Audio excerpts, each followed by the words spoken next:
আসসালামু আলাইকুম, কেমন আছেন বন্ধুরা? আজকে হাঁটতে চলে আসছি অন্য এলাকায়। প্রতিদিন আমাদের এলাকায় আমরা হাঁটি, আজকে চলে আসছি অন্য এলাকায়, মানে আমার বাসা থেকে 5 মিনিট দূরে। তো এই যে দেখেন বন্ধুরা, কি সুন্দর একটা রাজপ্রাসাদ দেখা যাচ্ছে। আমরা আজকে হেঁটে হেঁটে যাচ্ছি, যেহেতু হাঁটবো সব কিছু দেখে দেখে যাব। এটা চিন্তা করে মানে দুই পাশে যা দেখা যায় সব ভিডিও করব। এটা বলে দুই বান্ধবী হাঁটতেছি। তো এই যে দেখেন বন্ধুরা, এই যে রাজপ্রাসাদটা দেখা যাচ্ছে, এটা হইল ঢাকা 18 আসনের সাবেক এমপি সাহেবা ছিল, ওনার নাম হইল হাবিব হাসান। এটা হয়েছে হাবিব হাসানের বাড়ি। তো বাড়িটা অনেক সুন্দর। এখানে যখন আমি প্রথম আসছি তখন দেখছি যে খালি একটা প্লট। তো এই বাড়িটা এত বছর বসে করলো, করার পরে যে গত 2 বছরে 2বার আগুন লাগাইছে বাড়িতে। মানে হাসিনা সরকার পতনের পরে 2বার করে আগুন লাগাইছে। তো বাড়িটার এখন আর কোনো সৌন্দর্য নাই। আর এই যে চাচার সামনে কতগুলো কলা নিয়ে বসে রয়েছে, কলাগুলো পচা। এখন চাচারে বললাম, এগুলো গরিব মানুষরে দিয়ে দেন চাচা, আর না সস্তায় বিক্রি করে দেন। এরকম পচা জিনিস কেউ কিনবে না। চাচাই গরিবরেও দিবে না, পচাইয়া ফেলাই দিবে। এই হয়েছে অবস্থা। গরিব মানুষরে কিন্তু গরিব মানুষে কোনো সাহায্য করে না। এই জিনিসটা আমি খেয়াল করছি, পচাইয়া ফেলে দিবে। তো সবচেয়ে মজার বিষয় হয়েছে কি, এই জায়গাটা ছিল একদম খালি জায়গা, সেখান দিয়ে যে এত কিছু হয়েছে এটা সত্যি আমি জানি না।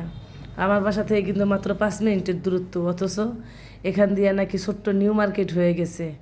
আর এই যে দেখেন, এদিকে পুলিশ চাচারা বৈশা বৈশা মোবাইল টিপতেছে। তারা ডিউটি করবে কি, সবাই মোবাইল টিপতেছে, ড্রাইভার হইতে আরম্ভ করে। তো এই যে দুই বান্ধবী হাঁটতেছি, একটু বান্ধবীরে দেখাইলাম। তো হাঁটতে হাঁটতে আমরা বলতেছি কি যে আজকে সব কিছু ভিডিও করব, যেখানে যা আছে, যা যা দেখলাম, যা যা করব সবই আজকে ভিডিও করব। তো কত দূর যাইতে যেতে দেখতেছি এক জায়গায় একদম ফুলের বাগান ভর্তি, ফুল ফুটে আছে। তো দেখে একদম লোভ সামলাতে না পেরে চলে গেলাম নেমে সেই ফুল গাছের কাছে। এদিক দিয়ে গিয়ে আবার একটা বেলুন কিনে আনলাম। বেলুনটা দেখে আমার একদম লোভ সামলাতে পারলাম না, একটা বেলুন আমি কিনলামই। তো বেলুনটা কিনে যখন আমি ভিতরে দিয়ে ছবি তুলতেছি বিভিন্ন অ্যাঙ্গেলে, এর মধ্যে দেখি কি ছোটো একটা বাচ্চা আমার পিছু পিছু হাঁটতেছে। কিন্তু বাচ্চাটা কী জন্য হাঁটে আমি তো বুঝতে পারতেছি না। তারপর আমি খেয়াল করলাম যে আমার হাতে তো বেলুন, এই বেলুনের জন্য সে আমার পিছু পিছু হাঁটতেছে। তো এই যে বাচ্চারা ওদের নানা নানির সাথে আসছে এই মাঠে ঘুরতে নিয়ে। তো ওকে আমি দিলাম বেলুনটা, পেয়ে সে খুব খুশি, তার নানা নানিও খুব খুশি। বেলুনটা দিলাম, একটু কোলে নিলাম।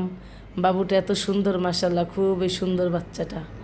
তো ওরে করে নিয়ে একটু ফুর্তি ফুর্তি করে তো বললাম যে আসো দুই বান্ধবী মিলে ছবি তুলি। তারপর চলে গেলাম আমরা ছবি তোলার জন্য, যে ফুল গাছের পাশে পাশে দাঁড়াই দাঁড়াই আমরা ছবি তুলবো। আজকে যেহেতু দুই বান্ধবী আসছি, ছবি তুলবো মন মতো। এই যে আমার বান্ধবী। তা আমরা দুই বান্ধবী এখন ছবি তুলবো। তবে মজার বিষয় হয়েছে, আমার বান্ধবীও খুব ফর্সা, মানে লাল টকটকে, সে পরছেও লাল জামা, আর ফুলটাও আজকে ছিল লাল। মানে সব কিছু মিললে লালে লাল হয়ে গেছে। মানে আমি সেটা নিয়ে হাসতেছি যে বন্ধু তুমি তো সব লাল হয়ে গেছো। তো ওইখান থেকে ঘুরে আমরা চলে আসলাম রাস্তায়, যে কোথায় নিউ মার্কেট হইলো সে জায়গা আমরা দেখতে যাব। তাই এসে দেখতেছি সত্যি সত্যি সব কিছুই উঠছে, কাপড় চোপড়, চুরি ফিতা, কোনো কিছু আর বাকি নেই, হান্ডি পাতিল সব উঠছে। তো এই জায়গায় যেহেতু কিছু উঠছে এটা কিন্তু আমি জানতাম না। তো আমার বান্ধবী বলতেছে বন্ধু আসছি যখন, তো কিছু একটা নিয়ে যাই। পরেও একটা কাপড় কিনলো। তো কাপড়টা কিনে আমরা দুই বান্ধবী আবার ভাবলাম যে একটু মার্কেটে আরেকটা ঘুরলা দিব, যে এত কিছু উঠছে এখানে দেখা যাব, কিনি আর না কিনি আমরা দেখব। তো এই যে আমরা এখানে ঘুরতে যাচ্ছি, যে কি কি উঠছে এখান দিয়ে আরও দেখবো। এই যে দেখেন বন্ধুরা, সব কিছু আছে এখানে। এখানে পুরা মার্কেট হয়ে গেছে, এটা আমার জানাই ছিল না। আমি এতদিন পরে এই জিনিসটা মানে জানতে পারছি।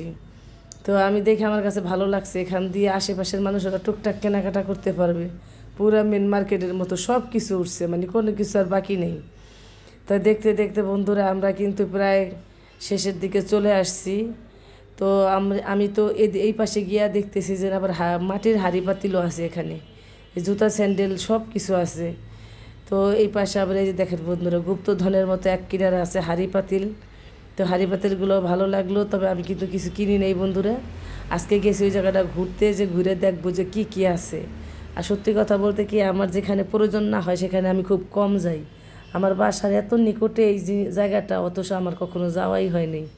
তো আজকে গেলাম, গিয়ে আমরা দুই বান্ধবী এদিক ওদিক ঘুরে সব কিছু দেখলাম। দেখে খুব ভালো লাগলো। আর এত কিছু উঠছে দেখে আমার কাছে সত্যি খুব ভালো লাগলো। তো বন্ধুরা, আমাদের ভিডিওটা কেমন হলো সবাই কমেন্ট করে জানাবেন। আল্লাহ হাফেজ।